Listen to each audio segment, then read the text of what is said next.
కూడా మీకు తెలీదు, మీకే కాదు మీకు ఎవరికీ తెలీదు.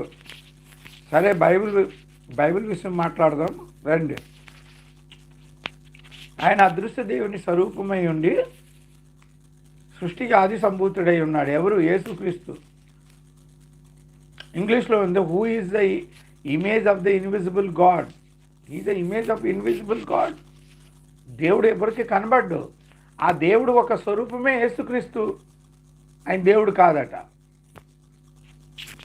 అని ఆ ప్రవీణ్ చెప్తున్నాడు. ఆ ప్రవీణ్కి ఏం తెలుసు బైబిల్ చెప్పండి? ప్రవీణ్కి ఏం తెలుసు బైబిల్? మతోన్మాదంతో మాట్లాడితే బైబిల్ ఏంటి అర్థమవుతుంది? బైబిల్లో నేను ఓపెన్ ఛాలెంజ్ చేయగలను ఎవరినైనా సరే. విజయప్రసాద్ రెడ్డి లాంటి కాదు నేను. విజయప్రసాద్ రెడ్డి మనుషులు మొప్పించడానికి ఏమో మాట్లాడతాడు. యేసు ప్రభు దేవుడు కాదని ఎవరైనా రండి నాతో ఓపెన్ ఛాలెంజ్. 5 నిమిషాల్లో ప్రూఫ్ చూపెడతాను యేసుక్రీస్తు దేవుడని. బైబిల్ ప్రూఫ్లో చూపెడతాను నేను. ఎక్కడక్కడ పెట్టుకో.